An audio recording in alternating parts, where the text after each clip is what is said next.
Оқтаусыз жасалатын медовик тортының мен сіздерге үлкен мөлшерін қалай жасауға болатынын көрсететін боламын. Және де мына видеода көріп тұрғандарыңыздай өте жұмсақ болып шығады, ал дәмі өте нәзік. Міндетті түрде жасап көріңіздер. Ең алдымен ыдысымызға осылай әселді салатын боламыз.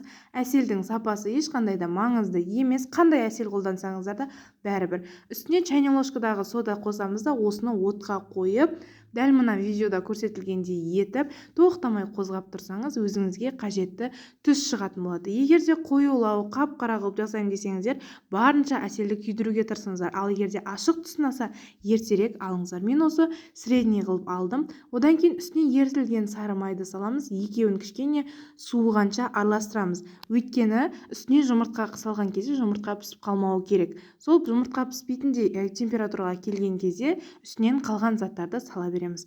Жұмыртқаны да салып бір жақсылап араластырамыз. Бұл тортқа бір жақсы ешқандай миксердің қажеті жоқ. Венчик емес, даже вилкамен араластырсаңыздар да болады. Одан кейін үстіне шекерді салып, шекерді де кішкене араластырып жібереміз. Үстіне разрыхлитель саламыз да, оның үстінен міндетті түрде електен өткізілген ұнды салып, жақсылап біркелкі масса жасабамыз. Массаңыз дәл мен видеода көрсеткенде сұйықтықта болу керек. Әркімнің ұны әртүрлі, сондықтан да осы сұйықтыққа жеткенше ұн саласыздар. Одан артық та, одан кем де емес, қыздар. Дәл осы тестаны мен пергамент қағазына 4 бұрышты етіп 3 қана коржикке бөліп алдым. Егер де көзбен бөле алмаймын десеңіздер, арнайы бір ыдысқа 3-ке бөліп алсаңыздар болады. Немесе 4 бұрышты үлкен керек емес десеңіздер, кішкентай өте биік қылып торт істеуге болады. Домалақ немесе 4 бұрышты етіп. Осыны қызып тұрған печкада 10-15 минутқа пісіріп аласыздар. Енді кремін жасаймыз, қыздар. Крем үшін жұмыртқаны, шекерді, ұнды жақсылап араластырып аламыз бір ыдыста. Одан кейін үстіне сүтті аз-аздан құямыз. Барлық заттың мөлшерін міндетті түрде описанияға қалдыратын боламын, сондықтан описанияны қарап шығыңыздар.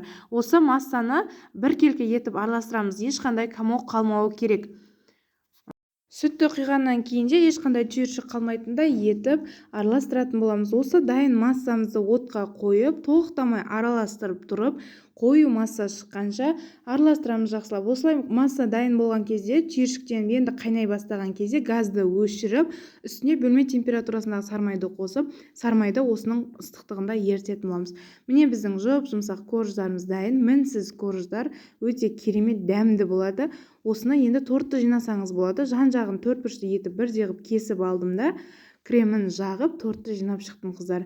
Қыздар, міндетті түрде менің арнама тіркеліп алыңыздар, өйткені өте керемет торттардың, әртүрлі үй жағдайында жасауға болатын рецепттер көп, сондықтан да тіркеліп колокольчикті басып алыңыздар. Етін әсемдеу ол әрине өздеріңіздің қалауларыңыз бойынша. Мен жанынан кесіп алғандарды крошка етіп, үстіне сеуіп шықтым, қыздар. Видеода көріп тұрғандарыңыздар өте жұмсақ шығады. Біздің үйдегілер қанша жесе де жалықпайтын торт. Сондықтан да міндетті түрде жасап көруге кеңес беремін. Қыздар, видеом ұнаса комментария жазып, лайк қоя кетіңіздер.